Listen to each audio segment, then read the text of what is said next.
Good morning, good afternoon, good evening, good night. जो भी आपके यहाँ चल रहा हो उसको एक्सेप्ट करो और मुझे कमेंट करो। वेलकम टू लर्निंग विद केटी। आज का हमारा टॉपिक होगा ऑर्गेनिक केमिस्ट्री का 12th क्लास का पहला चैप्टर, जो है एल्काइल और एराइल हैलाइड। ये जो मेरे नोट्स हैं मैं इन नोट्स से ही पढ़ाऊंगा और साथ ही साथ इसमें सारे के सारे मैक्सिमम एनसीईआरटी के जो मेजर रिएक्शंस हैं वो इसमें कवर्ड हैं और साथ ही साथ जो उसमें नहीं है उसके एक्स्ट्रा भी है। इसके साथ आपकी बोर्ड्स की साथ ही साथ JEE और नीट की भी प्रिपरेशन होती जाएगी। तो चलिए स्टार्ट करते हैं एल्काइल और एराइल हैलाइड्स। ओके, तो सबसे पहले बेसिक हम देखेंगे कि भाई एल्काइल हैलाइड क्या होती हैं। तो एल्काइल हैलाइड वो होती हैं जब किसी भी एक एल्काइल ग्रुप के साथ हम एक हैलाइड जोड़ देते हैं जिसमें FCl Bri में से कोई भी एक हो सकता है, वो जुड़ सकता है। अगर पहला देखें तो ये जो CH3X है, ये CH3 के साथ अगर हम X यानी कि कोई भी एक हैलाइड जोड़ दें तो हम उसको एल्काइल हैलाइड बोलते हैं। या तो फिर CH3 CH2 Cl ये भी एक एल्काइल हैलाइड होगी। मतलब कोई भी एक ग्रुप के साथ अगर हम कोई भी एक FCl Bri हैलोजन ग्रुप में से कुछ भी जोड़ते हैं तो हम उसको एल्काइल हैलाइड बोलते हैं। इसके बाद हम आते हैं एराइल हैलाइड पे। एराइल हैलाइड क्या होते हैं भाई? जब कोई भी एक एरोमेटिक रिंग यानी कि कोई भी एक साइक्लिक स्ट्रक्चर पे जुड़ जाए क्या, FCl Bri, तो हम उसको बोलते हैं एराइल हैलाइड्स। तो मेरे ख्याल से अभी तक आप डिफरेंस समझ गए होंगे कि एल्काइल हैलाइड और एराइल हैलाइड में क्या अंतर होता है।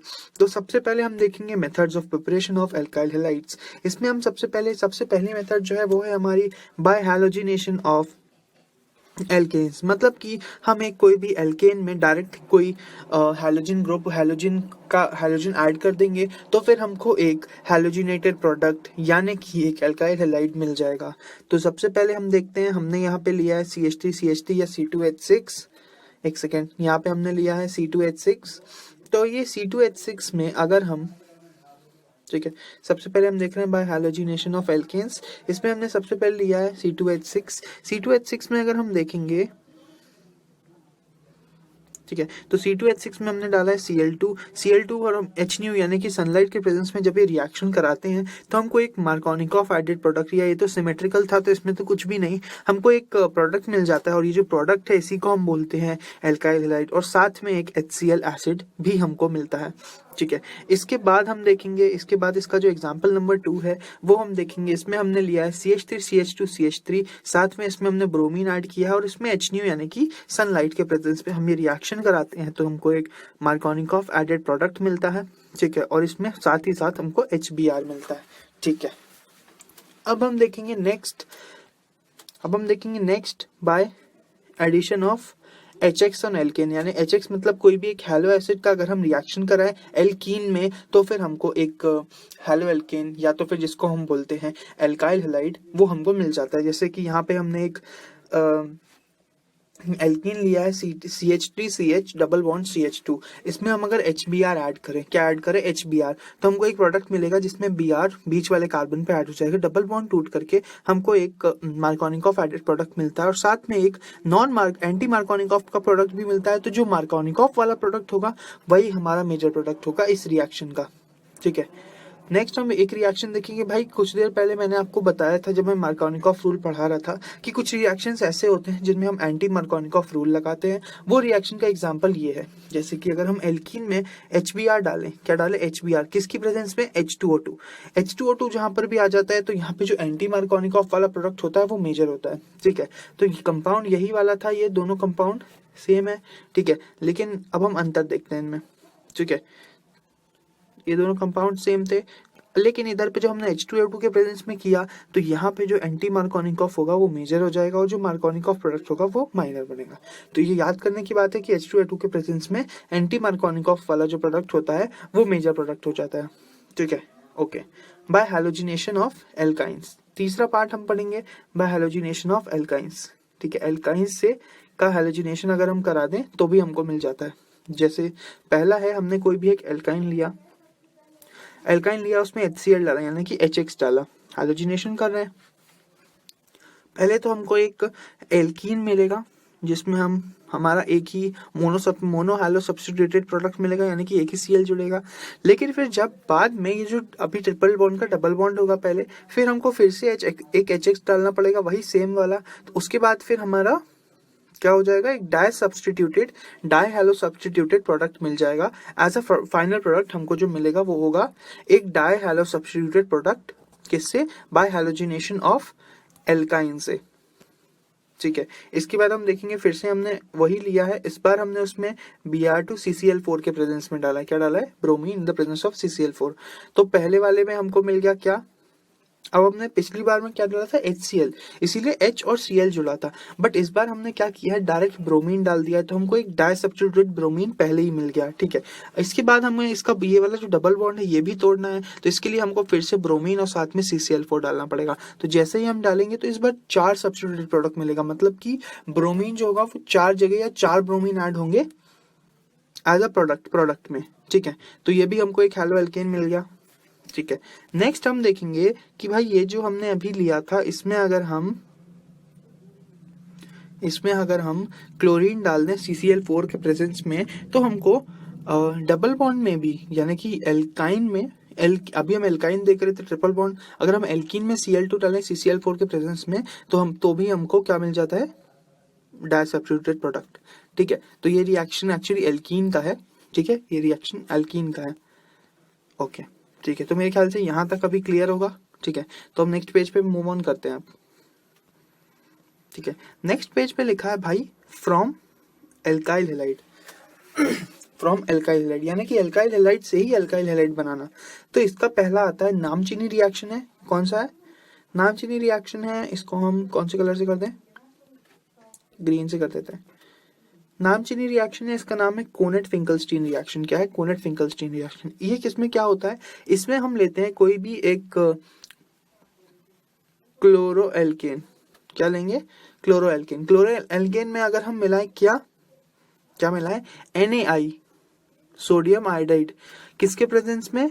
एसीटोन, DLF या DLFO, ठीक है। ये है DLF और DLFO, ठीक है। तो हमको क्या मिलता है? हमको क्लोरीन की जगह आयोडाइड हो जाता है, सब्स्टिट्यूशन रिएक्शन है ये, क्लोरीन की जगह आयोडाइड आ जाता है, ठीक है। क्लोरीन की जगह आयोडाइड आ जाता है इस रिएक्शन में, और साथ ही साथ इसके बाद हमको NaCl भी मिलता है एज अ बाय प्रोडक्ट, ठीक है। तो ये रिएक्शन हो गया connate Finkelstein reaction. Basically connate Finkelstein reaction में क्या होता है? किसी भी एक हैलो एल्केन को, यानी आयोडाइड वाला छोड़ के, हम उसको NaI और एसीटोन से रिएक्ट कराते हैं, तो एज अ प्रोडक्ट हमको एक आइडो एल्केन मिल जाता है, ठीक है। तो इसमें भी देखो ब्रोमीन लिया है, NaI डाला है, फिर एसीटोन डाल दिया है, तो फिर यहाँ पे CH3CH2I, यानी कि एक आइडो एल्केन मिल गया, और साथ में NaBr, ठीक है। अब इसकी कुछ खास बात लिखी है नीचे, यहाँ पे क्या लिखा है कि अगर हम जब NaI को ब्रेक करते हैं तो Na प्लस और आयोडाइड माइनस में कन्वर्ट होता है, ठीक है। आयोडाइड माइनस जो है highly unstable plus highly reactive होता है, और ये पोलर एप्रोटिक सॉल्वेंट है। कैसा? पोलर एप्रोटिक सॉल्वेंट है, क्या? आयोडाइड या NaI, ठीक है। आगे बढ़ा जाए, इसके बाद इसी का पार्ट 2 है, इसका पार्ट 2 है स्वार्ट्स रिएक्शन। क्या नाम है इसका? Swarts reaction. जैसा कि पिछली बार हम क्या कर रहे थे, पिछले रिएक्शन में हमने देखा कि हम कैसे किसी भी को आयोडाइड फॉर्म में उसकी कन्वर्ट कर सकते हैं। नेक्स्ट हम देखेंगे स्वार्ट्स रिएक्शन में हम किसी भी एक हेलो एल्केन को फ्लोरीन वाला छोड़ के बस हम उसको फ्लोरीन में कन्वर्ट करते हैं, जब हम उसमें AgF मिलाते हैं। क्या मिलाते हैं? AgF, ठीक है। तो जैसे कि मैंने यहाँ पे लिया कोई भी एक क्लोरोएल्केन में मैंने जैसे AgF डाला, तो उसके क्लोरो की जगह यानी Cl की जगह F जाकर के जुड़ गया। क्या जाकर के? F जाकर के जुड़ गया, और साथ में हमको मिलता है AgCl+। यहाँ डाउनवर्ड एरो, मतलब कि यहाँ पे ये एज अ प्रेसिपिटेट मिलेगा। नेक्स्ट इसका जो सेकेंड रिएक्शन है वो है कि इसमें जब हमारे पास एक ब्रोमो एल्केन था, ब्रोमो एल्केन में हमने जब ब्रोमो एल्केन में AgF डाला, तो फिर हमको एक जो ब्रोमीन था एल्केन में उसकी जगह फ्लोरीन ऐड हो गया, और साथ में AgBr एज अ प्रेसिपिटेट मिल गया, ठीक है। तो ये काफी इजी रिएक्शन है याद करने के लिए भी और समझने के लिए भी, ठीक है। नेक्स्ट हम देखते हैं कि भाई ये जो AgF था ना, इसकी जगह हम HgF भी ले सकते हैं इस रिएक्शन कराने के लिए। पांचवा है production of alkyl halide by use of alcohols, ठीक है, बाय यूज ऑफ अल्कोहल्स। इसमें अगर पहला हम देखेंगे कि अगर हम अल्कोहल का रिएक्शन कराएं कोई भी एक हैलो एसिड से या हैलोजिनेशन करा दे उसका, हैलो एसिड जो होना चाहिए वो कॉन्सेंट्रेटेड होना चाहिए। तो ये SN1 मैकेनिज्म से, कौन से? SN1 मैकेनिज्म से फॉरवर्ड होता है, SN1 मैकेनिज्म से ये फॉरवर्ड होता है, ठीक है। तो इसमें भाई जो SN1 मैकेनिज्म में सबसे ज्यादा रिएक्शन फास्ट होता है कब, जब हम HI ले, फिर HBr के केस में और फिर HCl के केस में, ठीक है। और जो टर्शरी कार्बोकेटाइन बनेगा या कार्बेनाइन बनेगा वो ज्यादा स्टेबल होगा एज कम्पेयर टू सेकेंडरी, और फिर सेकेंडरी ज्यादा होगा प्राइमरी से, ठीक है। तो इसमें सबसे पहले हमने क्या किया है, कोई भी एक एल्कोहल लिया है, उसको हमने रिएक्शन करा है कॉन्सेंट्रेटेड HCl से। कैसे, इसमें कोई भी HX होगा जो तुमको जोड़ना होगा, उसका यहाँ रिएक्शन कराना। HCl अगर HBr चाहिए, ब्रोमो सब्स्टिट्यूट चाहिए, तो भाई HBr से रिएक्शन कराओगे, ठीक है। और साथ ही साथ उसमें हमने क्या मिला, एनहाइड्रस ZnCl2। तो भाई एनहाइड्रस ZnCl2 और HCl को जब हम मिलाते हैं तो इसको हम कंबाइंडली ऐसा लूकास रिएजेंट बुलाते हैं। क्या बुलाते हैं, लूकास रिएजेंट। तो हमको एज अ प्रोडक्ट एक हैलो एल्केन मिल गया, यहाँ पे आप देख लो, और साथ ही साथ हमको एक H2O मिला है। क्या मिला, H2O, ठीक है, ठीक है। आगे बढ़ते हुए हम इसी में दूसरा देखेंगे कि अगर हम इसका रिएक्शन कराएं किसी भी एक अल्कोहल का, किसके साथ, PCl5 के साथ, तो ये SN2 मैकेनिज्म से जाता है, ठीक है। तो हमने कोई भी अल्कोहल लिया है, इसको हमने रिएक्शन कराया है PCl5 के साथ, तो भाई एज अ प्रोडक्ट हमको यहाँ की एक क्लोरीन यहाँ आ जाएगी, यहाँ की क्लोरीन यहाँ आई, और फिर इसके साथ क्या बनेगा, POCl3 बनेगा और HCl बनेगा, ठीक है। ये मैंने डॉट डॉट इसीलिए किए क्योंकि सब में प्रोडक्ट्स चेंज हो रहे हैं और ये भी इंपॉर्टेंट होते हैं। आपको पूरा रिएक्शन दे देंगे, मतलब कि ये दे देंगे, ये दे देंगे, ये भी दे देंगे कहो, और पूछेंगे कि इसका प्रोडक्ट इसके साथ क्या बनता है, ठीक है। इस टाइप के रिएक्शंस भी आ गए हैं, देखे गए हैं एग्जाम्स में, ठीक है। तो इसमें ये भी बहुत ईजी था समझने के लिए, ठीक है। ये भी था, ये बना था, और साथ में वो बना था, ठीक है। क्या ऐड किया था हमने, PCl5, ठीक है। अब हम देखेंगे by the addition of PX3। अब PX3 में HCl हो सकता है, Br हो सकता है और I हो सकता है, ठीक है। लेकिन जो PBr3 और PI3 होते हैं काफी अनस्टेबल होते हैं, ठीक है, या लेस स्टेबल होते हैं एज कम्पेयर टू PCl3, ठीक है। तो हम सबसे पहले हमने एक कोई भी अल्कोहल लिया है, जैसे कि आप देखोगे सारे रिएक्शन में हमने सेम अल्कोहल लिया है, ठीक है, CH3CH2OH, और इसका हमने रिएक्शन करा दिया PBr3 से। PBr3 से किसके प्रेजेंस में, रेड फास्फोरस, और जो ब्रोमीन हमने डाला है उसी के प्रेजेंस में। अगर यहाँ PCl3 होता तो हम रेड फास्फोरस लेते और साथ में यहाँ पे Cl लेते, ठीक है। और अगर PI3 होता तो हम यहाँ रेड फास्फोरस के साथ I लेते, ठीक है, जो भी बनाना हो वही लेते हैं। तो फिर यहाँ पे हमको 3 मोल मिले हैं, किसके मिले हैं, एक हैलोएल्केन के, और साथ में एज अ प्रोडक्ट हमको H3PO3 मिला है। आप चाहो तो रिएक्शन बैलेंस करके देख लो, आपको यही चीजें मिलेंगी, ठीक है, ओके, ठीक है। अब ये वाला जो रिएक्शन था ये SN2 मैकेनिज्म से होता है, ये वाला रिएक्शन SN2 मैकेनिज्म से होता है। तो यहाँ तक का मेरे ख्याल से बिल्कुल क्लियर होगा, ठीक है। तो आगे बढ़ते हैं, ठीक है, आगे बढ़े। इससे पहले यहाँ पे कुछ लिखा है, Ag अगर ईथर में एक तरफ से टर्शरी या बेंजाइल कार्बोकेटाइन है तो SN1 मैकेनिज्म, ठीक है, इंपॉर्टेंट चीज है ये, इसको हम रेड कलर से मार्क कर लेते हैं। अगर ईथर में एक तरफ से टर्शरी कार्बोकेटाइन है या बेंजाइल कार्बोकेटाइन तो SN1 मैकेनिज्म, अगर प्राइमरी या सेकेंडरी तो SN2, ठीक है। मेरे ख्याल से आप समझ गए हो कि अगर कोई ईथर दिया है उसमें अगर कोई टर्शरी या बेंजाइल कार्बोकेटाइन बन रहा है, ठीक है, तो वो SN1 मैकेनिज्म से जाएगा, और अगर उसमें प्राइमरी या सेकेंडरी बन रहा है तो SN2 मैकेनिज्म से जाएगा, ओके। तो आगे बढ़ते हुए जो चौथा है हमारा, चौथा हमारा क्या बोल रहा है भैया, चौथा हमारा बोल रहा है विथ थियोनिल क्लोराइड। अगर हम रिएक्शन कराएं थियोनिल क्लोराइड के साथ, ठीक है, तो थियोनिल क्लोराइड के क्या होता है, SOCl2, क्या होता है, SOCl2। अब भाई इसके रिएक्शन दो हैं, ये बहुत ध्यान से रखना। अगर हम थियोनिल क्लोराइड का रिएक्शन कराएं कोई भी एक अल्कोहल के साथ, अरे एक सेकेंड, हाँ सॉरी, अगर हम कोई भी अल्कोहल का रिएक्शन कराएं थियोनिल क्लोराइड SOCl2 के साथ, तो हमको एक क्लोरो सब्स्टिट्यूटेड हैलोएल्केन यानी कि क्लोरोएल्केन मिलता है, और साथ ही साथ हमको SO2 और HCl मिलता है। यहाँ पे HCl नोट करने वाला इसीलिए है क्योंकि HCl यहाँ पे हमको एज अ गैस मिला, क्या मिला, एज अ गैस मिला HCl इस वाले रिएक्शन में। लेकिन इसी का जो दूसरा वाला रिएक्शन है यानी रिएक्शन नंबर 6, इस रिएक्शन में अगर हम देखें तो इसमें हमने कोई भी एक अल्कोहल लिया है, अल्कोहल में अगर हम डालें मिलाएं SOCl2, ठीक है, अगर अल्कोहल में हम SOCl2 मिलाएं और इसमें हम पिरिडीन के प्रेजेंस में रिएक्शन कराएं, किसके में, पिरिडीन के प्रेजेंस में, तो पहली बात तो SN2 मैकेनिज्म से जाएगा, और साथ ही साथ इसमें हमको एक क्लोरोएल्केन एज अ प्रोडक्ट और साथ ही SO2 गैस, और यहाँ पे जो HCl मिलेगा ये एज अ प्रेसिपिटेट मिलेगा। इसलिए मैंने कहा था ये दो रिएक्शन ध्यान से देखने वाले हैं। ठीक है, तो अगर हम रिएक्शन कराएं किसका, अगर हम रिएक्शन कराएं एथियोनिल क्लोराइड का किसके, पिरिडीन के प्रेजेंस में, तो हमको HCl एज अ प्रेसिपिटेट मिलता है। ठीक है, ओके।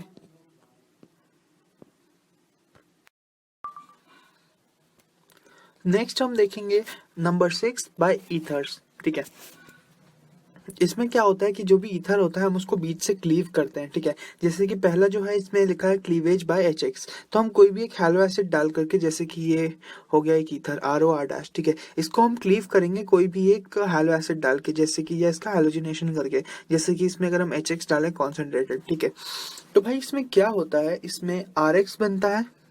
ठीक है, एक बनता है हैलो एसिड और एक बनता है अल्कोहल। तो भाई ये मेथड ऑफ प्रिपरेशन है किसकी, हैलो एसिड की भी है, और साथ ही साथ में ये एक मेथड ऑफ प्रिपरेशन अल्कोहल्स की भी है। किसकी, अल्कोहल्स की भी है। ठीक है, तो ये बहुत इंपॉर्टेंट है। तो इसमें भाई अब ये चीज आती है कि R किसके साथ जाएगा, R' किसके साथ आएगा, किसके साथ जाएगा, कौन सा मेजर कौन सा, ये सब। तो इसका भी मैंने निवारण कर लिया है, यानी सोल्यूशन। मान लो यहाँ पर मैंने एक ईथर लिया है, ये मेरा ईथर है, इसको मैंने रिएक्शन कराया HCl के साथ। ठीक है, तो अब जो मैं बात बोल रहा हूँ वो ध्यान रखना कि अगर मैं इसको एक्वस मीडियम में कर रहा हूँ, यानी कि लिक्विड टाइप का एक्वस मीडियम में अगर मैं करूंगा, तो भाई जो प्रोडक्ट ज्यादा नंबर ऑफ कार्बन के साथ रहेगा, ज्यादा नंबर ऑफ कार्बन के साथ रहेगा, वो Cl के साथ जाएगा, और जो कम नंबर ऑफ कार्बन के साथ रहेगा वो OH के साथ जाएगा। जॉनसा ग्रुप के पास कम नंबर रहेंगे। अगर सेम चीज एनहाइड्रस मीडियम में हुई, तो इस वाले में जो ज्यादा नंबर ऑफ कार्बन होगा वो OH के साथ जाएगा, और जो कम नंबर ऑफ कार्बन वाला रहेगा वो Cl के पास जाएगा। जैसे इधर पे ये कम नंबर वाला है और ये ज्यादा नंबर वाला है। ठीक है, मेरी बात मेरे ख्याल से अब आप क्लियरली समझ गए होंगे। ठीक है, I have made myself very clear for you all to understand. ठीक है, नेक्स्ट हम देखते हैं एक्सेस ऑफ HX। ठीक है, अभी हमने क्या डाला था, HX डाला था, लेकिन अगर इसमें हम एक्सेस ऑफ HX डाल दें, यानी जो हैलो एसिड डालेंगे वो एक्सेस डालेंगे, तो हमको यहाँ पे R का X मिल जाता है, मतलब कि दोनों जो R और R' दोनों के ही हैलो एल्केन मिलते हैं, और साथ में H2O मिलता है। ठीक है, ये भी काफी इंपॉर्टेंट रिएक्शन हो जाता है इसके कारण, क्योंकि इसमें हमको दोनों जो ये वाला है इसका भी हैलो एसिड मिलता, हैलो एल्केन मिलता है, और इसका भी हैलो एल्केन मिलता है। ठीक है, तो ये काफी इंपॉर्टेंट हो जाता है। नेक्स्ट हम क्या देखेंगे, बाय एल्डिहाइड एंड कीटोन्स। ठीक है, एल्डिहाइड और कीटोन में भाई क्या देखेंगे हम, बाय एल्डिहाइड एंड कीटोन, इसमें हम देखते हैं इफ अल्कलाइन मीडियम तुरंत बैकवर्ड हो जाता है। ठीक है, कोई रिएक्शन अगर इसमें अल्कलाइन मीडियम में अगर हम करते हैं तो वो तुरंत के तुरंत बैकवर्ड डायरेक्शन में फ्लो होने लगता है। ठीक है, इसलिए जनरली इनको अल्कलाइन मीडियम में नहीं कराया जाता है, क्योंकि फिर हमको प्रोडक्ट नहीं मिलेगा, वापस रिएक्टेंट मिलना शुरू हो जाएगा। ठीक है, जैसे हमने इस साइड पे कोई भी एक कीटोन लिया, ये हमारा कीटोन है, कीटोन ही तो है ये कीटोन है, इसका रिएक्शन कराया PCl5 के साथ, किसके साथ, PCl5 के साथ। तो यहाँ पे जो दो बॉन्ड जुड़ा है ऑक्सीजन से, तो यहाँ का क्लोरीन जाकर के इधर अटैक करता है। ठीक है, और इसकी एक वैलेंसी खाली करता है, किसकी, O की। C जब तक अपना एक डबल बॉन्ड बना लेता है, ठीक है, फॉर अ टाइम बीइंग। उसके बाद फिर ये Cl जाकर के इधर जुड़ जाता है, एक Cl। ठीक है, और फिर थोड़ी देर बाद ये जो O है ये परमानेंटली डिस्कनेक्ट होके यहाँ P से आके POCl3 बना लेता है, और जबकि इसका जो एक और Cl है वो जाकर के वापस यहाँ कार्बन के साथ बॉन्ड बना लेता है। तो यहाँ पे हमको एक जेमिनल डाइहैलाइड मिलता है। क्या मिलता है, जेमिनल डाइहैलाइड। ओके, ठीक है। नेक्स्ट इसके बाद हम देखेंगे, ठीक है, इसके बाद हम देखेंगे इसी का, अगर हम कोई एक बेंजीन या क्लोरोहेक्सेन है हमारे पास, नहीं सॉरी हेक्सेन है, हेक्सेन, साइक्लोहेक्सेन में अगर ऊपर हमने डबल बॉन्ड O लगा दिया तो हमारा ही बन गया कीटोन बना। कीटोन में हमने फिर से PCl5 डाला। ठीक है, तो फिर हमको डाई सब्स्टिट्यूटिविटी या बेसिनल डाई हैलाइड मिला, वो तो मिला, सॉरी जेमिनल डाइहैलाइड मिला, और साथ पे POCl3 मिला। ओके, क्या मिला, POCl3। एक चीज अगर आपने नोटिस की हो तो पिछली बार जब हमने PCl5 के साथ रिएक्शन कराया था तब भी हमको POCl3 मिला था एज अ प्रोडक्ट, और अभी जब हमने PCl5 के साथ रिएक्शन कराया तब भी हमको एज अ प्रोडक्ट POCl3 मिला। ठीक है, नेक्स्ट हम देखते हैं बाय कार्बोक्सिलिक एसिड रिएक्टिविटी, सबसे ज्यादा प्राइमरी की, फिर सेकेंडरी की, फिर टर्शियरी की। इसमें एक ये इंपॉर्टेंट रिएक्शन है, NCERT का भी है, तो इसको जरा हम इंक चेंज कर दे, इसका ब्लू इंक कर देते हैं, नहीं येलो इंक, ठीक है। तो इसमें देखोगे तो ये है हुंस्टाइकर रिएक्शन। कौन सा? हुंस्टाइकर रिएक्शन। इसमें जो हमको प्रोडक्ट मिलता है उसमें एक कार्बन कम हो जाता है, ठीक है, ये इसकी खासियत है। तो एक रिएक्शन है, इसमें हमने क्या किया है, RCOAG यानी कि सिल्वर सॉल्ट लिया है। क्या लिया है? Silver salt. उसको हमने रिएक्शन कराया है किससे? Br2 से। किससे? Br2 से। और हमने इसको हीट कर दिया, तो एज अ प्रोडक्ट हमको मिला RBr, यानी कि ये Br यहाँ जाके अटैक हुआ पहला, और दूसरा ये जो निकला, ये प्रोडक्ट, ये चीज यहाँ से निकल के एज अ प्रोडक्ट ये CO2 अपनी अलग हो गई, और एक Ag ने यहाँ Br दूसरे वाले Br के साथ रिएक्शन करके अपना AgBr बना लिया। क्या बना लिया? AgBr। ओके, तो आई have made my self again very clear. तो आप एक बार इसको देख लो। ओके, तो ये था हमारा हुंस्टाइकर रिएक्शन, ठीक है। तो आगे बढ़ते हैं इसमें।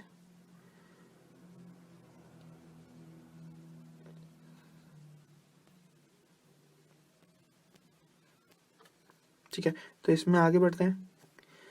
तो अब इसके कुछ रिएक्शंस है, जैसे कि अगर मैंने प्राइमरी अल्कोहल या प्राइमरी सिल्वर सॉल्ट के साथ या सिल्वर कार्बोक्सिलिक एसिड के साथ मैंने कराया, ये प्राइमरी है, तो इसके साथ मैं ब्रोमीन के साथ रिएक्शन कराऊंगा, तो मुझे ऐसा प्रोडक्ट ये मिलेगा RBr प्लस CO2 और साथ में एक AgBr, ठीक है। उसके बाद अगर मैं रिएक्शन कराता हूँ एक सेकेंडरी सिल्वर सॉल्ट से, तो फिर मेरे को एक सेकेंडरी मिलेगा। क्या? सेकेंडरी ब्रोमो एल्केन मिलेगा, साथ में CO2 और AgBr। ये कांस्टेंट हो रहा है, ठीक है, उनको प्राइमरी सेकेंडरी टर्शरी से कोई अंतर नहीं है, कोई फर्क नहीं पड़ता, ठीक है। इसके बाद अगर मैं यही चीज अगर मैं कराऊं एक टर्शरी के साथ, ठीक है, टर्शरी के साथ भी मैं Br डालूंगा, तो फिर मेरे को ऐसा प्रोडक्ट मिलेगा टर्शरी ब्रोमो एल्केन मिलेगा, साथ में CO2 और साथ में AgBr। ओके, तो ये हो गया रिएक्शन, बट सबसे ज्यादा रेट होगा प्राइमरी का, फिर सेकेंडरी का, फिर टर्शरी का। फिर जब इसका लास्ट अब आ गया, इसके लास्ट वाले में हम देखेंगे preparation of hello alkanes from primary amine. किसके साथ रिएक्शन करा रहे हैं भैया? प्राइमरी अमीन, ठीक है। प्राइमरी अमीन के साथ अगर हम रिएक्शन कराते हैं, तो इसमें हमने एक प्राइमरी अमीन लिया है RCH2 CH2NH2, ये हो गया एक प्राइमरी अमीन। प्राइमरी अमीन में हमको क्या मिलाना है? हमको इसमें मिलाना है NaNO2 plus HCl plus HNO2, यानी 3 चीजें मिलाना है, ठीक है। तो एज अ प्रोडक्ट अगर हम देखें तो हमको पहले तो एक इंटरमीडिएट मिलता है। इस इंटरमीडिएट में क्या बनता है? RCH3 तो है, ये जो है 3, यहाँ पे CH2 है, CH3 नहीं है, ये CH2 है, RCH2। इसके साथ एक सिंगल बॉन्ड होता है N का। अब ये जो 2 H होते हैं, ये 2 H यहाँ से हटके यहाँ का एक 2 N2 इसके एक N इसके साथ आके ट्रिपल बॉन्ड बना लेता है। अब भाई ये जो चीज होती है ना, हाईली अनस्टेबल होती है। क्या होती है? Highly unstable. ये तुरंत अपने आप को वहां से हटा लेगी, ठीक है, तो ये अपने आप को हटा लेती है तुरंत। तो ये पहले तो एक कार्बोकेटाइन बनता है इस टाइप का, यानी कि सॉरी एक इंटरमीडिएट बनता है, ठीक है, जैसे कि ये है। एक बार हमने देख लिया नॉर्मल चेन वाला, और एक बार हमने देख लिया एरोमेटिक, यानी कि जो बेंजीन के ऊपर अगर मान लो NH2 जुड़ा हुआ, तो भी हमको इसमें NaNO2 और HCl डालना पड़ता है 0 से 5 डिग्री सेल्सियस में, तो हमको ये मिलता है। अब यहाँ पे भी N ट्रिपल बॉन्ड N जो है, ये काफी अनस्टेबल होता है, ये काफी अनस्टेबल होता है। तो भाई क्या होता है यहाँ से, अब इसके आगे का रिएक्शन ये है, ये चीज आ गई थी अनस्टेबल, इसमें इससे जो N2 अपने आप बाहर हो जाता है, तो यहाँ पे हमको RCH2 मिलता है, और CH2 के ऊपर एक पॉजिटिव चार्ज होता है, क्योंकि उसकी एक वैलेंसी खाली है अभी। यहाँ पे 3 नहीं है, ये 2 है, ठीक है। तो इसमें हमको इसका हम 3 तरीके से यूज कर सकते हैं, ठीक है। इससे हम क्लोरोबेंजीन भी हम इससे सॉरी क्लोरो एल्केन भी बना सकते हैं, इससे हम अल्कोहल भी बना सकते हैं, और इससे हम एल्केन भी बना सकते हैं, ठीक है। 3 चीजें बना सकते हैं, लेकिन जो मेजर मिलता है वो एल्केन मिलता है, बट ये और ये भी बना सकते हैं, ऐसा कुछ नहीं है। अगर मान लो तुम्हारे पास ये चीज है, शुरू वाली चीज, ये उसका दूसरा वाला रिएक्शन है। हाँ, अगर तुम्हारे पास शुरू वाली चीज है, ठीक है, वही एक प्राइमरी अमीन, ठीक है, तो इसको अगर तुम रिएक्शन कराओ टिल्डीन रिएजेंट से, यानी NOCl से, इसके साथ अगर रिएक्शन कराओगे तो तुमको डायरेक्ट एक हैलो एल्केन मिल जाएगा, और साथ में N2 मिलेगा, साथ में H2O मिलेगा, यानी कि ये भी एक इंपॉर्टेंट रिएक्शन है जो लास्ट में लिखा हुआ है, डायरेक्ट रिएक्शन है। कैसा? डायरेक्ट रिएक्शन है। ओके, अब हम आते हैं भैया प्रॉपर्टीज ऑफ हैलो एल्केन्स। क्या? Properties of haloalkanes. सबसे पहली प्रॉपर्टी इसे करें, ठीक है, इसको अपन लोग थोड़ा सा ऐसा कर करके, ठीक है, ओके। सबसे पहले ये पोलर कंपाउंड होता है, ये पोलर कंपाउंड्स होते हैं। डायपोल डायपोल अट्रैक्टिव फोर्सेस होते हैं इनमें। एच म्यू इज लो, यानी कि जो इसका डायपोल मूवमेंट होता है ये काफी कम होता है, तो इसका बॉइलिंग पॉइंट ऑर्डर जो होता है आरसी का सबसे ज्यादा होता, आरसी का सबसे कम होता है, फिर आरसीएल, फिर आरबीआर और फिर आरआई का सबसे ज्यादा होता है। क्योंकि इसका जो डायपोल मूवमेंट होता है ये कम होता है, इसलिए वाटर में अनसॉल्युबल होता है, वाटर में अनसॉल्युबल होता है। ओके, ठीक है, आगे बढ़ते हैं।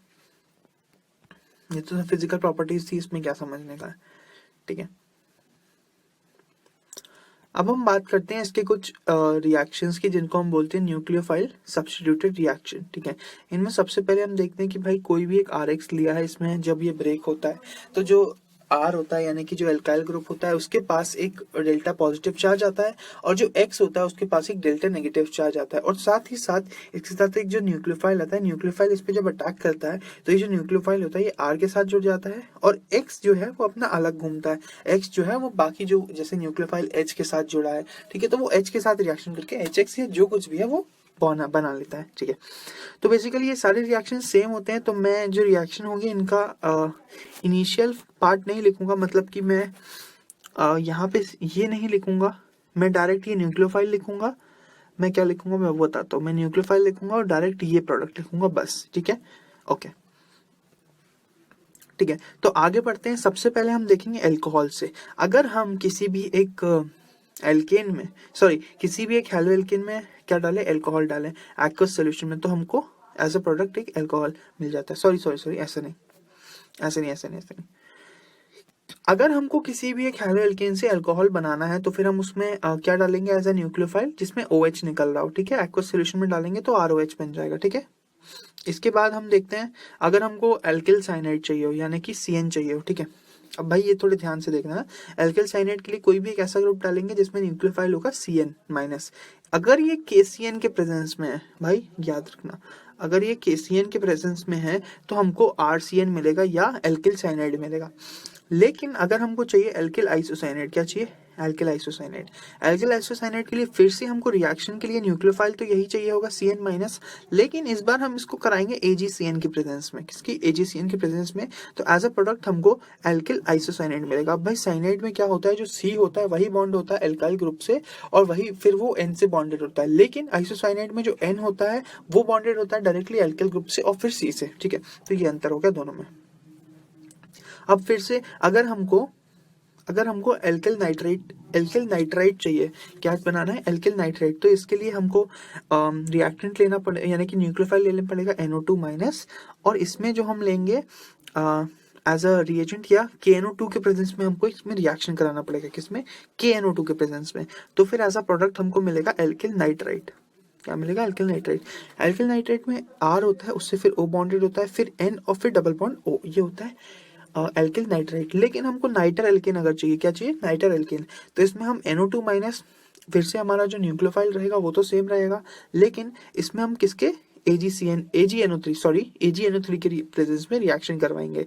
तो हमको ऐसा प्रोडक्ट मिलेगा क्या, नाइटर एल्केन। नाइटर एल्केन क्या होता है भैया, R के साथ अगर N बॉन्डेड हो और N के साथ फिर एक हो कोऑर्डिनेट बॉन्ड हो और फिर एक हो N के साथ ही डबल बॉन्ड O हो, ठीक है। ये साफ साफ दिख रहा है, इन दोनों में डिफरेंस आप खुद निकाल सकते हो, ओके। नेक्स्ट हम देखते हैं अगर हमको एल्केन बनाना है, तो अगर मान लो मेरे को एल्केन बनाना है, थोड़ा बड़ा कर लें, ठीक है। अगर हमको एल्केन बनाना है, ठीक है, एल्केन बनाने के लिए हमको क्या न्यूक्लियोफाइल चाहिए, R माइनस, ये रिएक्शन करके एक एल्केन बना लेता है, काफी इजी था, इसमें कुछ भी समझाने का नहीं है। एल्काइन की अगर बात करें तो हमको क्या चाहिए, R dash C triple bond C minus, ठीक है, तो ये इसके साथ जुड़ करके एल्काइन बना लेगा। अगर हमको थियो एल्कोहल चाहिए, क्या चाहिए, थियो एल्कोहल, इसके लिए हमको किसके साथ रिएक्शन कराना पड़ेगा, SOH माइनस, किसके साथ, SOH माइनस के साथ। तो हमको क्या मिल जाएगा ऐसा प्रोडक्ट, RSOH। SOH यहाँ O नहीं है, सॉरी, मैं बना भी नहीं सकता हूँ, बहुत छोटा चाहिए, ठीक है, एक मिनट में कोशिश कर देता हूँ। ROH नहीं बन पा रहा है, कोई बात नहीं, ये ROH है, ठीक है, यहाँ पे ROH है, ओके। RSOH है, ठीक है, तो ये बन जाएगा थियो एल्कोहल। इसके बाद अगर मेरे को ईथर बनाना है, क्या बनाना है, ईथर, तो इसमें मैं क्या हम न्यूक्लियोफाइल क्या चाहिए, OR माइनस, ठीक है, OR चाहिए, और फिर साथ ये क्या बना लेगा, ROR' ये एक ईथर बना लेगा। इसके बाद अगर मान लो मेरे को थियो ईथर चाहिए, क्या चाहिए मेरे को, थियो ईथर, इसके लिए मुझे क्या चाहिए पड़ेगा, as a nucleophile SR minus, तो ये क्या बना लेगा, RSR'। देखो अब मेरे ख्याल से इसको चेक करना पड़ेगा कि यहाँ पे O आएगा कि नहीं, मेरे ख्याल से तो नहीं आएगा यहाँ पे O, ठीक है, तो इसमें टेंशन लेने वाली कोई बात नहीं है। थियो एल्कोहल क्या होता है, अगर हम एल्कोहल के O को S से रिप्लेस कर दें तो वो थियो एल्कोहल हो जाता है, और अगर हम ईथर के O को S से रिप्लेस कर दें तो वो बन जाता है थियो ईथर, ठीक है, ओके। अगर मेरे को एक प्राइमरी अमीन चाहिए, ठीक है, अगर मेरे को प्राइमरी अमीन चाहिए तो मैं एक प्राइमरी अमीन लूंगा, NH3 लूंगा, और साथ ही साथ उसको मैं लूंगा NH3 अमीन, प्राइमरी अमीन नहीं, मैं लूंगा NH3, इसको रिएक्शन करा दूंगा तो मेरे को as a product primary amine मिल जाएगा। अगर मुझे सेकेंडरी अमीन चाहिए तो मुझे एज अ न्यूक्लियोफाइल लेना पड़ेगा प्राइमरी अमीन, क्या लेना पड़ेगा, प्राइमरी अमीन, फिर वो रिएक्शन करने के बाद RNHR' यानी कि एक सेकेंडरी अमीन बना लेगा। अगर मुझे टर्शरी अमीन बनाना है तो मुझे एज अ न्यूक्लियोफाइल लेना पड़ेगा सेकेंडरी अमीन, और फिर वो रिएक्शन करके क्या बना लेगा, टर्शरी अमीन, ठीक है। मेरे ख्याल से यहाँ तक के सारे रिएक्शंस क्लियर होंगे, ओके, वेरी गुड, ठीक है, ओके, आगे बढ़ते हैं। अब बात करते हैं मैकेनिज्म्स की, कि जो रिएक्शन मैकेनिज्म होते हैं उनकी, ठीक है, ये एक पेज में आ रहा है क्या, नहीं आ रहा, ठीक है, कोई बात नहीं। सबसे पहले हम देखेंगे, पहले अच्छा चलो देख लेते हैं SN1 मैकेनिज्म, ठीक है, पहले हम देख लेते हैं SN1 मैकेनिज्म। SN1 मैकेनिज्म की खासियत है, पहले तो इसको कलर कर लो, अब इसका कलर चेंज करके ये कर लो, ठीक है। तो सबसे पहले तो भाई ये मल्टी स्टेप मैकेनिज्म होता है, यानी कि एक स्टेप में रिएक्शन कंप्लीट नहीं होता, 2-3 स्टेप लग जाते हैं। दूसरा यूनिमोलिकुलर होता है, तीसरा नॉन कंसर्टेड होता है। अच्छा, कंसर्टेड का मैनर ये होता है, मतलब ये होता है कि भाई कोई भी बॉन्ड जो होता है वो बनना और टूटना बॉन्ड का साथ में होता है, जो कि SN1 मैकेनिज्म में नहीं देखा जाता है। ये फर्स्ट ऑर्डर काइनेटिक्स को फॉलो करता है, ठीक है। इसका जो रेट होता है वो लिखते हैं हम K/RX, मतलब कि ये सिर्फ रिएक्टेंट के कॉन्सेंट्रेशन पे डिपेंड करता है। दूसरा, इसका जो इंटरमीडिएट बनते हैं वो कार्बोकेटाइंस बनते हैं एज एन इंटरमीडिएट्स। अगला हम देखेंगे रीअरेंजमेंट्स इसमें होते हैं स्टीरियो स्पेसिफिक होते हैं, स्टीरियो सिलेक्टिव होते हैं, ठीक है। पार्शियल रेसिमाइजेशन होता है जिसमें डोमिनेंस होता है इन्वर्टेड प्रोडक्ट का, रेसिमाइजेशन होता है और जो इन्वर्टेड प्रोडक्ट होता है वो ज्यादा डोमिनेंट होता है। रिएक्टिविटी की अगर बात करें तो जो टर्शरी ज्यादा रिएक्टिव होता है सेकेंडरी से, वो ज्यादा रिएक्टिव होता है प्राइमरी से, ठीक है। इसके बाद हम देखें presence of electron withdrawing group supports the reaction, ठीक है, या presence of electron donating group, ये भी रिएक्शन को सपोर्ट करता है, या फिर वीक न्यूक्लियोफाइल हो कम कॉन्सेंट्रेशन में तो वो भी हमको इस रिएक्शन को सपोर्ट करता है, या सपोर्ट करता है या उसका रेट बढ़ा देता है। पोलर एप्रोटिक सॉल्वेंट हो तो भाई और भी अच्छा है, ठीक है। और लुईस एसिड जो होते हैं इसमें एज अ कैटलिस्ट वर्क करते हैं, ठीक है। तो ये पूरी कहानी थी SN1 मैकेनिज्म की। अब हम देखते हैं SN2 मैकेनिज्म। SN2 मैकेनिज्म की खासियतें, पहले तो इसका कलर चेंज करो, ठीक है। SN2 मैकेनिज्म की अगर हम खासियतों के बारे में जानना चाहें तो बेशक जान सकते हैं, ठीक है। तो इसमें ये जो SN2 मैकेनिज्म वाले होते हैं सिंगल स्टेप होते हैं, कंसर्टेड होते हैं, यानी कि ब्रेकिंग और फॉर्मेशन ऑफ बॉन्ड साथ में होता है, बायोमोलिकुलर होते हैं, सेकेंड ऑर्डर काइनेटिक्स के होते हैं, उनके जो रेट होता है वो जो हमारा हेलोएल्केन होता है उसकी कॉन्सेंट्रेशन है, और साथ ही साथ जो हम न्यूक्लियोफाइल लेते हैं उसकी कॉन्सेंट्रेशन पे भी डिपेंड करता है। जिसमें रीअरेंजमेंट्स पॉसिबल नहीं होते, इन्वर्जन नहीं होता, इंटरमीडिएट्स भी नहीं फॉर्म होते हैं, और ब्रेकिंग और फॉर्मेशन ऑफ बॉन्ड जो होता है वो जो हेलोएल्केन होता है उसके सेम तरफ से होता है, ठीक है, सेम साइड से होता है। स्टीरियो स्पेसिफिक होते हैं और अम्ब्रेला इफेक्ट भी शो करते हैं, वो जो मैंने बताया था, ठीक है। रिएक्टिविटी अगर हम देखें, रिएक्टिविटी तो सबसे ज्यादा प्राइमरी की होती है, फिर सेकेंडरी, फिर टर्शरी। स्टेरिक हिंड्रेंस के कारण, इसका जो रीजन है वो है steric hindrance. Presence of electron withdrawing group adjacent to a carbon favors the reaction, okay. Presence of strong nucleophile, उसमें चाहिए था स्ट्रॉन्ग इलेक्ट्रोफाइल, वो भी लो कॉन्सेंट्रेशन पे, नहीं न्यूक्लियोफाइल ही चाहिए था, स्ट्रॉन्ग न्यूक्लियोफाइल लो कॉन्सेंट्रेशन पे। यहाँ पे हमको चाहिए है स्ट्रॉन्ग न्यूक्लियोफाइल और वो भी हाई कॉन्सेंट्रेशन पे, ठीक है। तो ये जो होगा ये रिएक्शन को सपोर्ट करेगा। Next, polar aprotic solvent favours the SN2 mechanism reaction. Polar aprotic solvent, इसमें कैटालिस्ट की जरूरत नहीं पड़ती है, कैटालिस्ट की जरूरत नहीं पड़ती है। आगे बढ़ते हैं, ठीक है। आगे बढ़ते हुए नेक्स्ट पेज पे है एलिमिनेशन वर्सेस सब्स्टिट्यूशन। भाई एक चीज होती है एलिमिनेशन और एक चीज होती है सब्स्टिट्यूशन। सब्स्टिट्यूशन मतलब कि किसी की जगह लेकर के वहां जाना, और एलिमिनेशन मतलब कि कोई जो जा रहा है वो अपनी जगह छोड़ करके जा रहा है, उसको हम बोलते हैं एलिमिनेशन। ओके, ठीक है। तो जो न्यूक्लियोफिलिक सब्स्टिट्यूशन होते हैं वो दो टाइप के होते हैं। न्यूक्लियोफिलिक सब्स्टिट्यूशन होते हैं SN2 मैकेनिज्म, SN1 मैकेनिज्म या SN2 मैकेनिज्म। ये होता है न्यूक्लियोफिलिक सब्स्टिट्यूशन के पार्ट। जो एलिमिनेशन होता है वो तीन तरीके से होता है, E1, E2, E1CB, तीन टाइप से, ठीक है। ओके, अब एज अ सबस्ट्रेट अगर हम देखें तो जो सबस्ट्रेट होता है, सबस्ट्रेट अगर एलिमिनेशन चाहता है तो उसको टर्शरी होना चाहिए, क्योंकि भाई अगर सबस्ट्रेट मान लो टर्शरी, तो एलिमिनेशन का जो होता है वो ऑर्डर होता है टर्शरी सेकेंडरी प्राइमरी, ठीक है, टर्शरी सेकेंडरी प्राइमरी। तो फेवर क्या का होता है, टर्शरी का, ठीक है। तो E1 या E2, अगर मान लो SN2 के हिसाब से जाना होगा तो वो उसका ऑर्डर होता है सबसे पहले प्राइमरी को प्रेफरेंस देता है, फिर सेकेंडरी को, फिर टर्शरी को। SN1 मैकेनिज्म का है तो सबसे ज्यादा प्रेफरेंस देगा टर्शरी को, फिर सेकेंडरी को, फिर प्राइमरी को। तो इससे हमको ये देखने को मिलता है कि अगर जो सबस्ट्रेट है वो प्राइमरी है, जो सबस्ट्रेट है वो प्राइमरी है, तो वो SN2 मैकेनिज्म से जाएगा। किससे जाएगा, SN2 मैकेनिज्म से जाएगा अगर सबस्ट्रेट प्राइमरी है तो। नेक्स्ट हम देखते हैं रिएजेंट। रिएजेंट का क्या महत्व होता है। अभी हमने देखा कि सबस्ट्रेट जो होता है, जो रिएक्शन करता है, उसका क्या वो होता है। अब हम देखेंगे कि रिएजेंट का क्या होता है। तो भाई इसमें हम लड़ाई कराएंगे किसकी, न्यूक्लियोफिलिसिटी और बेसिसिटी की, ठीक है।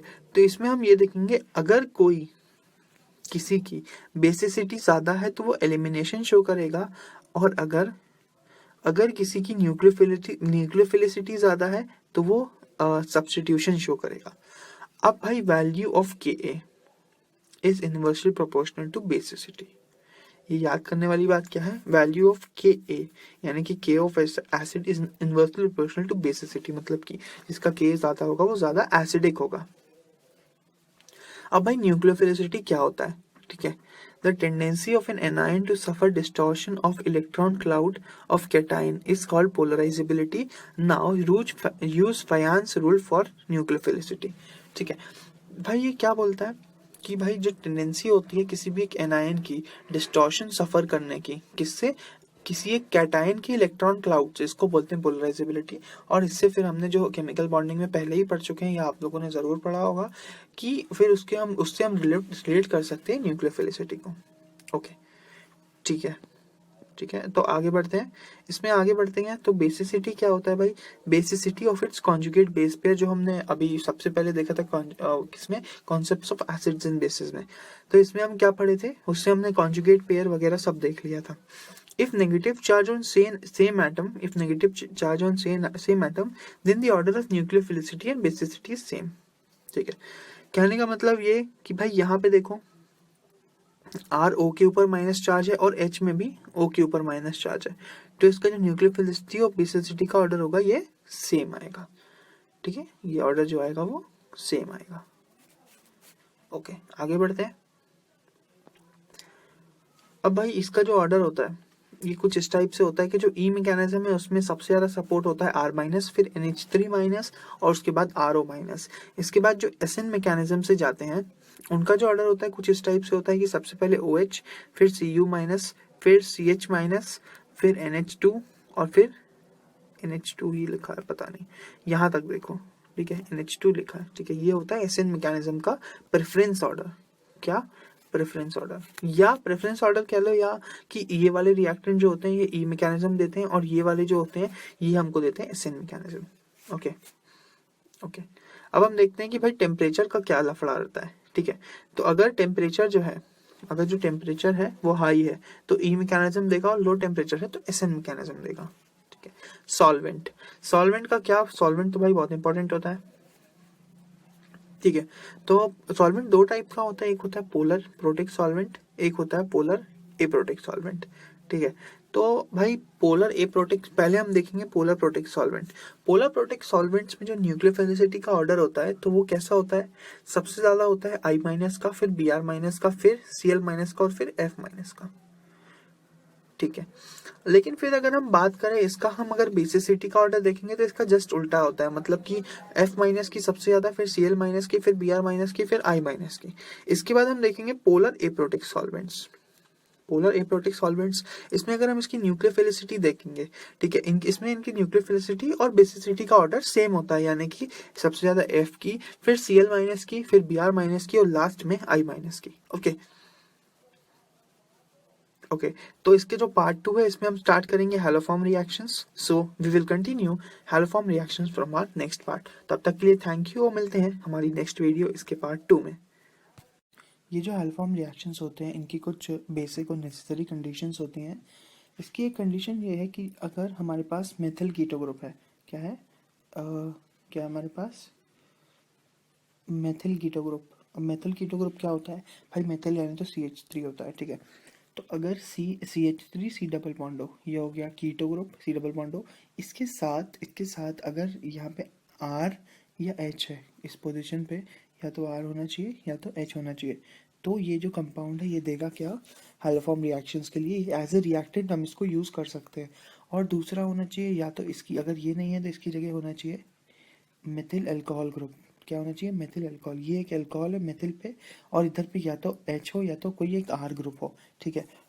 तो ये इसको हम बोलते हैं मेथिल कीटो ग्रुप या मेथिल अल्कोहल ग्रुप। अगर ये प्रेजेंट है तभी हमारे पास हम जो ये एलोफॉर्म रिएक्शंस हैं तभी इनके इसके थ्रू करा सकते हैं, ठीक है।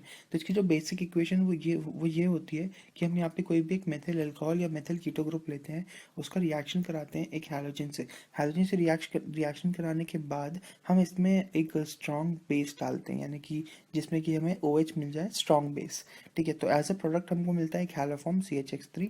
यहाँ पे X कुछ भी हो सकता है, FCl Bri में से, ठीक है। अगर Cl है तो वो क्लोरोफॉर्म बन जाता है, अगर वो F है तो फ्लोरोफॉर्म बन जाता है, अगर Br है तो ब्रोमोफॉर्म, और अगर आयोडीन है तो फिर उधर पे बन जाता है आयोडोफॉर्म, ठीक है। तो जैसे लैब मेथड की अगर हम बात करें, प्रिपरेशन ऑफ CHCl3 यानी कि क्लोरोफॉर्म का लैब प्रिपरेशन जो है उसको हमने यहाँ पे रिएक्शन के माध्यम से डिस्कस किया है, ठीक है। तो चलते हैं रिएक्शन की तरफ। इसमें ये लिखा है कि सबसे पहले हमें लेना है CaOCl2।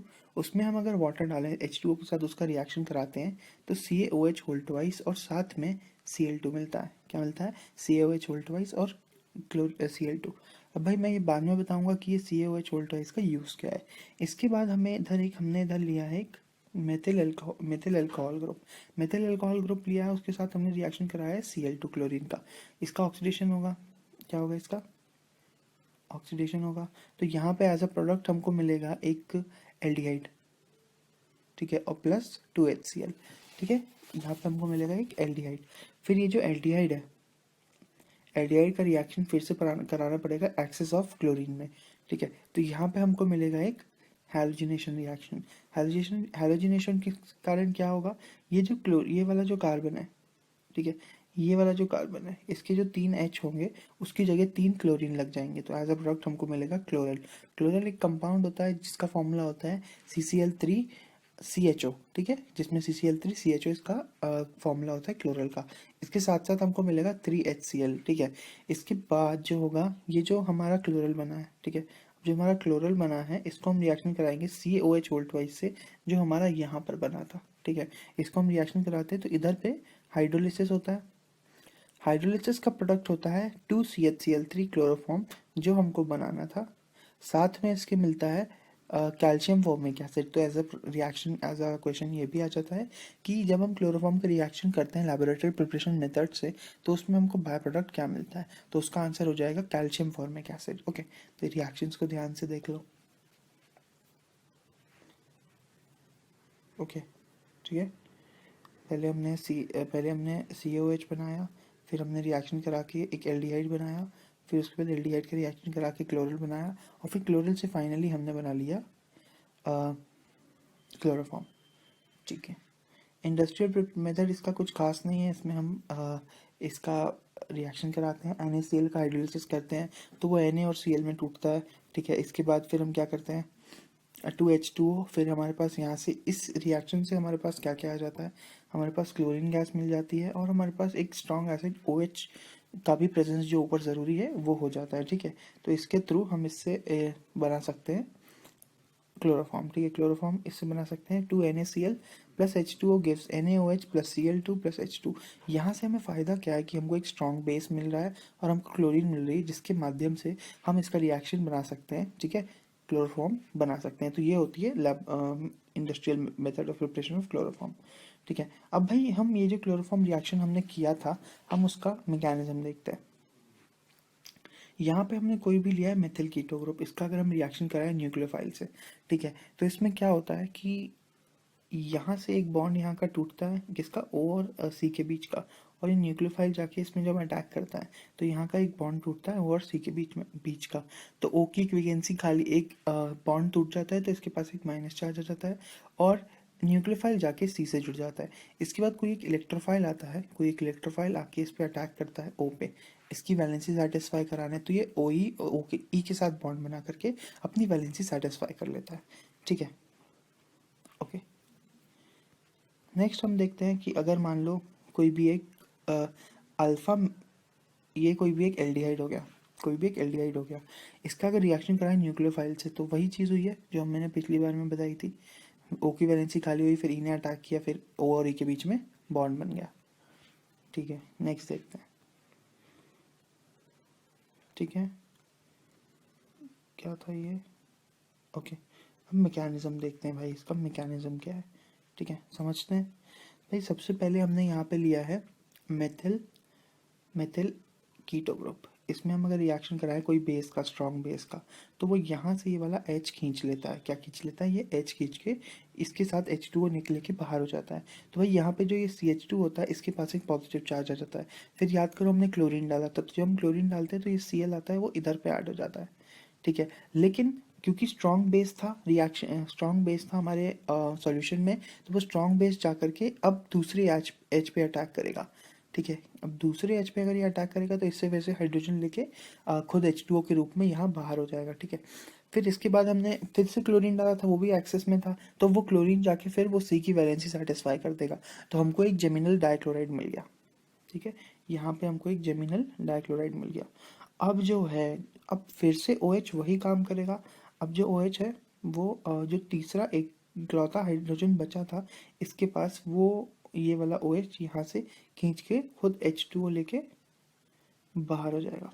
ओके, तो फिर हमको मिलेगा एक, फिर C की वैलेंसी खाली होगी, फिर क्लोरीन आके फिर से C पे अटैक करेगा, तो यहाँ पे हमको एक ट्राईहेलाइड मिल गया।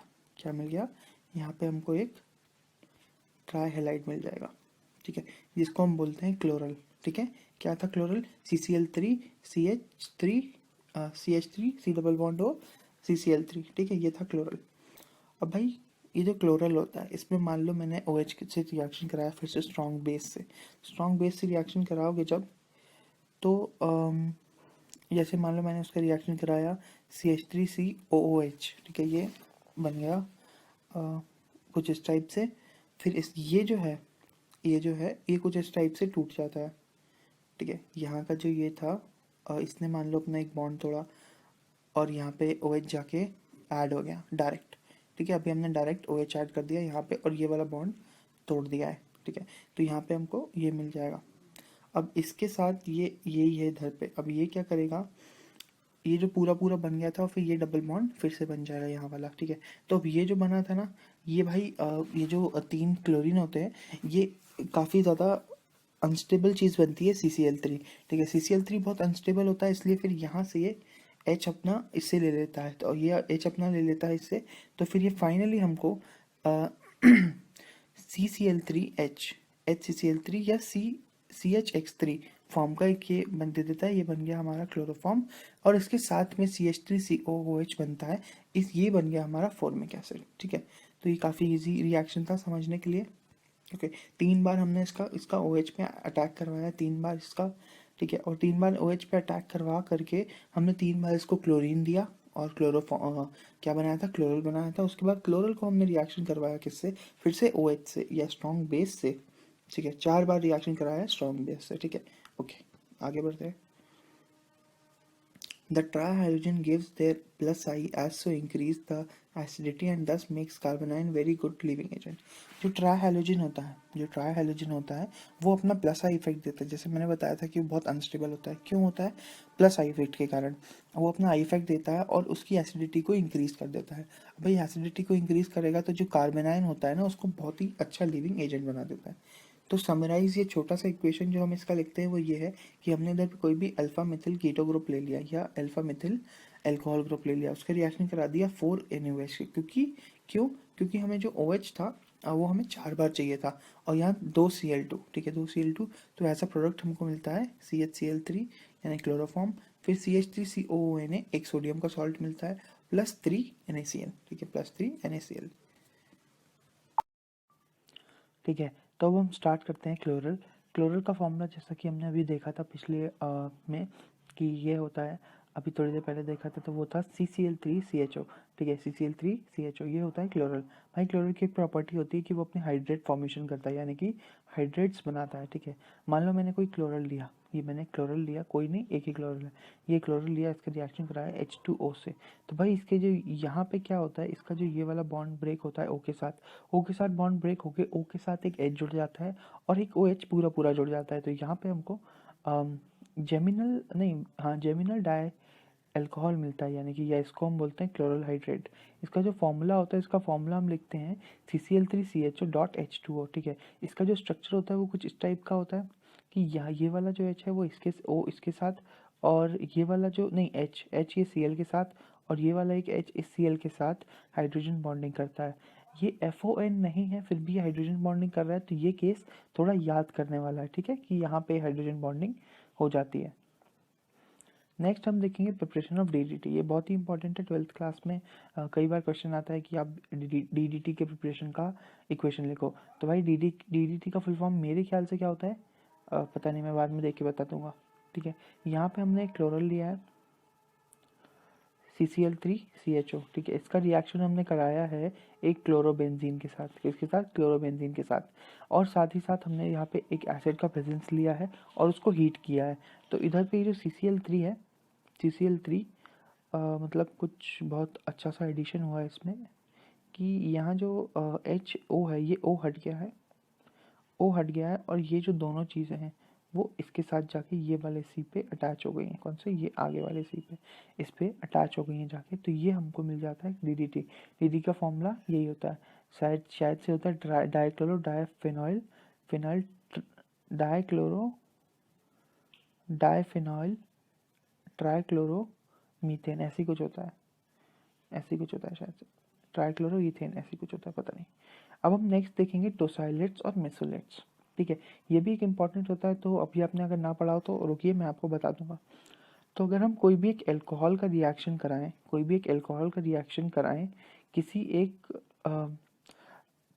पैराटोलुइन सल्फोनिल क्लोराइड, ये होता है पैराटोलुइन सल्फोनिल क्लोराइड। ठीक है, इसको हम बोलते हैं टोसाइल क्लोराइड, या इसको लिख सकते हैं हम TSCl। TS क्या होता है? ये वाला पार्ट, ये जो मैंने चौकोर में बनाया है ये है TS, और इसके साथ हमने क्या मिलाया है? क्लोरीन, तो ये बन जाता है टोसाइल क्लोराइड या पैराटोलुइन सल्फोनिल क्लोराइड। ठीक है, इसमें हम आगे बढ़ेंगे तो इसमें हम आगे बढ़ के देखेंगे कि अगर हम इसका रिएक्शन कराएं एक अल्कोहल का किसी एक टोसाइल क्लोराइड से, किससे? एक टोसाइल क्लोराइड से, तो क्या होता है, ये जो OH होता है ये इधर S और O के बीच इधर अटैक करता है सल्फर पे, सल्फर पे अटैक करेगा तो भाई क्या करता है ये जो Cl है, ये जो O है, ये वाला एक बॉन्ड टूटता है। भाई दोनों बॉन्ड टूटते हैं, कौन से? नहीं, O का एक बॉन्ड टूटता है, एक बॉन्ड टूटेगा O का, एक O का बॉन्ड टूटेगा, और यहाँ पर O के पास एक माइनस चार्ज आता है, और ये जो ROH है ये सीधा सीधा अपने O के तरफ से, मतलब O के पास लोन पेयर है उसकी तरफ से अटैक करता है S पे। तो कुछ इस टाइप का ये ROH हो गया और ये पुराना OCl हो गया, जो O का बॉन्ड टूटा और एक Cl। फिर यहाँ पे यहाँ से HCl बाहर हो जाता है, यानी कि ये Cl बाहर होगा क्योंकि O अपनी वैलेंसी कंप्लीट करने के लिए वापस से S के साथ डबल बॉन्ड बना लेगा, और यहाँ वाला O भी, ये वाला इसकी एक वैलेंसी ज़्यादा है तो ये भी H को यहाँ से भगा देगा, तो यहाँ से H और Cl भाग करके HCl माइनस हो जाता है, माइनस HCl बाहर हो जाता है। इसके बाद जो हमको मिलता है, इसके बाद ये जो मिला हुआ है हमको, ये इसको हम बोलते हैं ROTS। ठीक है, R क्या है? आर ये है, ओ ये है, और टी एस मैंने बताया था, ये पूरे को हम टी एस बोलते थे, ये पूरे को, ये पूरे को, तो हमको मिल गया है आर ओ टी एस। ठीक है, इसको हम बोलते हैं एल्काइल टोसाइलेट। क्या बोलते हैं? Alkyl tosylate. ठीक है, अगर मान लो, ठीक है, तो अगर मान लो अभी तो मैंने इसमें क्या जोड़ा था, अभी मैंने इसमें अल्कोहल जोड़ा था, अगर मान लो मुझे कुछ और जोड़ना है तो मैं वो भी जोड़ सकता हूँ, कि जैसे मान लो मैंने ये एक आर ओ टी एस, यानी कि अब इसके आगे का रिएक्शन है, आर ओ टी एस में कोई न्यूक्लियोफाइल का रिएक्शन अगर मैंने कराया तो ये SN2 मैकेनिज्म से जा करके यहाँ से एक न्यूक्लियोफाइल आएगा, वो इस O पे अटैक करेगा। कहाँ? इस O पे अटैक करेगा, इस O पे अटैक करेगा और ये R को ले जाएगा, तो RNU बन जाएगा, आर का आर बन जाएगा, NU के साथ एक प्रोडक्ट बना लेगा, और यहाँ पे हमको ये मिलता है, इसको हम बोलते हैं टोसाइलिक एसिड। क्या बोलते हैं? टोसाइलिक एसिड। अगर यहाँ O के साथ एक H जुड़ जाए, ठीक है, तो इसको हम बोलते हैं टोसाइलिक एसिड। ये तो एक आयन बना है, टोसाइलेट आयन। ठीक है, ओके, तो आगे बढ़ते हैं।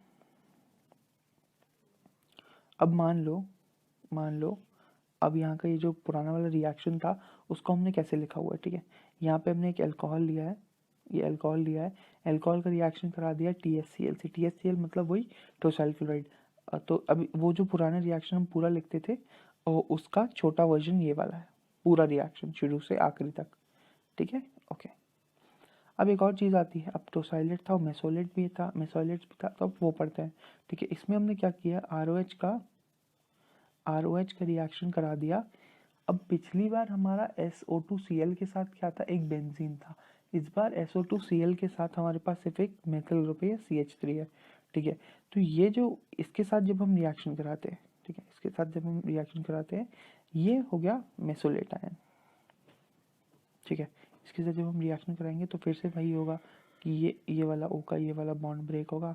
ठीक है, एक सिंगल बॉन्ड तो O के ऊपर माइनस आ जाएगा, फिर यहाँ वाले O से ये S के साथ बॉन्डिंग करेगा, फिर वही HCl बाहर हो जाएगा, तो एज अ प्रोडक्ट हमको ये मिलता है। इसको हम बोलते हैं एल्काइल मेसोलेट। क्या बोलते हैं? एल्काइल मेसोलेट्स।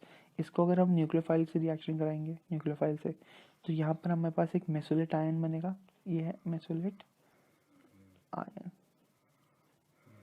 ये है मेसोलेट आयन, और साथ में RNU। ठीक है, तो ये हमारा टॉपिक कंप्लीट हो गया है, टोसाइलेट और मेसोलेट्स।